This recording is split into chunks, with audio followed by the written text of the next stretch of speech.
Hey, friends and family from Ronny's farm to table. I'm here with Kaiser, and it's mighty cold in the Red River Valley already, and the worst is yet to come. We have about 0 degrees actual temperature, but with the wind chill, it's about minus 17 degrees Fahrenheit, and in Celsius, that would be about minus 27 degrees.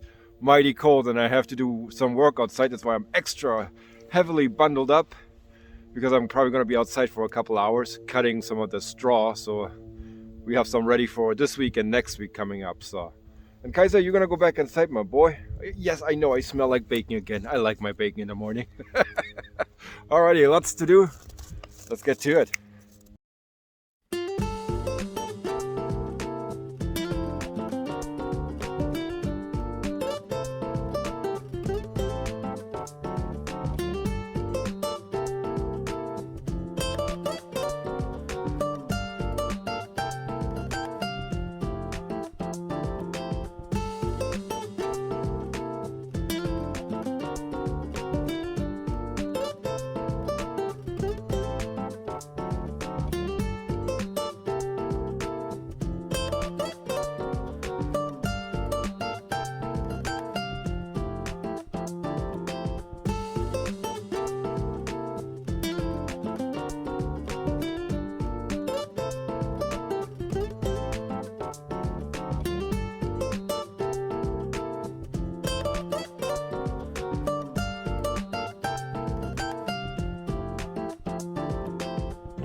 So folks, we got everything cut, and I'm so happy I didn't have to do it at minus 40. It's a whole different level. Minus 20 is uncomfortable. I have like double gloved my big Arctic gloves too on the inside with some construction gloves. We got about 6 bags that I got ready, which will carry me probably for the next 2 weeks or so I don't have to do this part here when it's really cold.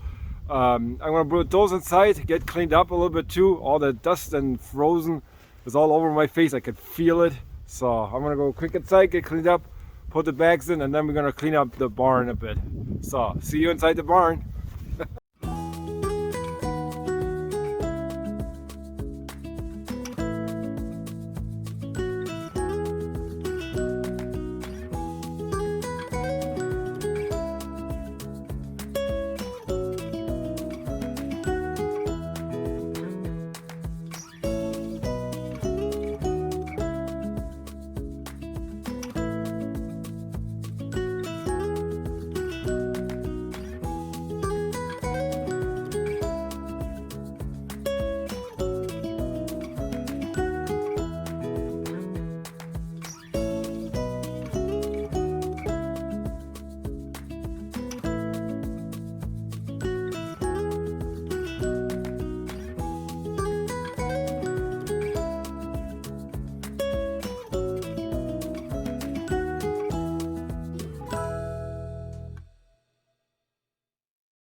Hey folks, cheers! Welcome to Chaga with Agar, where I basically look through my grain spawn that I make and also my Agar medium that I start to inoculate. So, but first, before we do that, I will have a sip.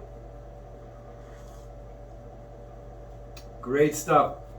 So over here are the older ones. They're from January 3rd, and here are the ones that I just did recently from January 19th and 20th. That was kind of a 2-day stretch that I had to do these two. Over here, most of those are contaminated, and I will get the camera a little bit closer. Hold on a second. Take a look here. I actually sorted them through here.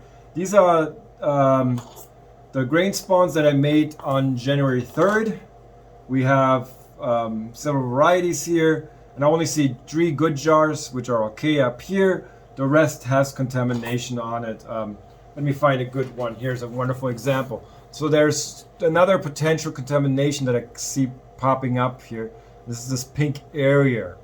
It could be lipstick mold, but I also have a lot of trichoderma in these. I never was really happy with this batch because it was sitting for 1 whole week in the pasteurization chamber, and I was waiting on my grain spawn to come in so I could mix it with my own grain spawn.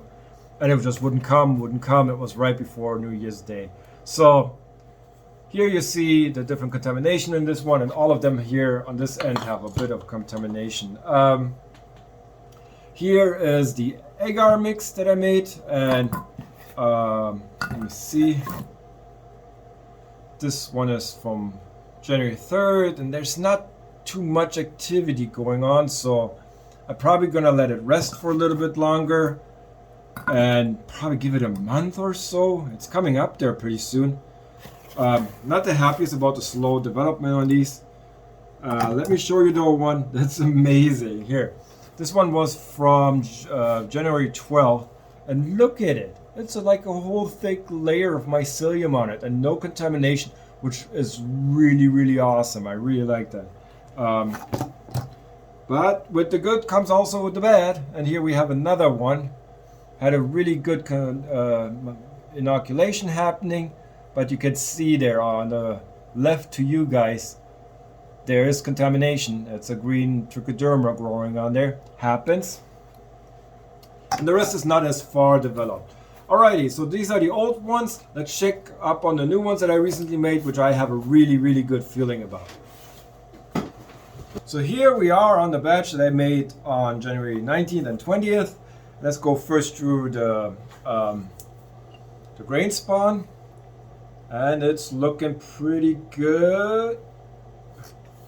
But oh boy, that one has an interesting thing going on. The grain sprouted again inside the jar. Huh, interesting. The others didn't do it. Oh, this one looks great. Look at it. The mycelium is popping up, all those little white things going on there. That's awesome. That's awesome. So all of these here, which have a little bit of a whitish coating on the outside, has gypsum, and this one doesn't have any gypsum, and it's actually a copy of a copy, which will be very interesting. It's doing its thing here.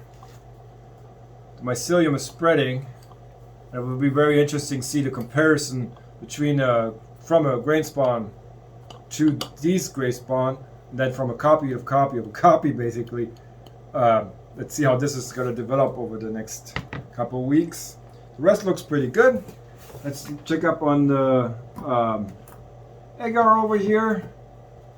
Let me see if I can grab one that's a little bit further developed already. Nope, nope. Seems like they're all pretty much in the, oh, nope, here. White oysters. That one looks great. Look at this.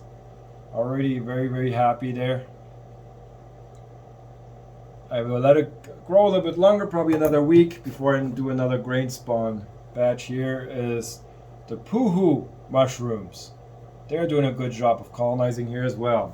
How are they doing over here in the jars? Let me see.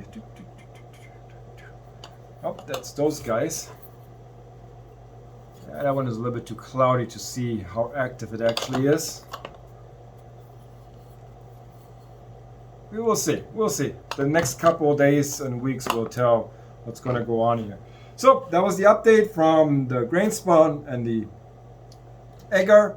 Let's quick check in the tent. I'm not going to be walking in there really, but we will be able to look through the window, and I will be showing you guys the pink oysters who are already beyond the pinning process and they start to grow. So let's do that.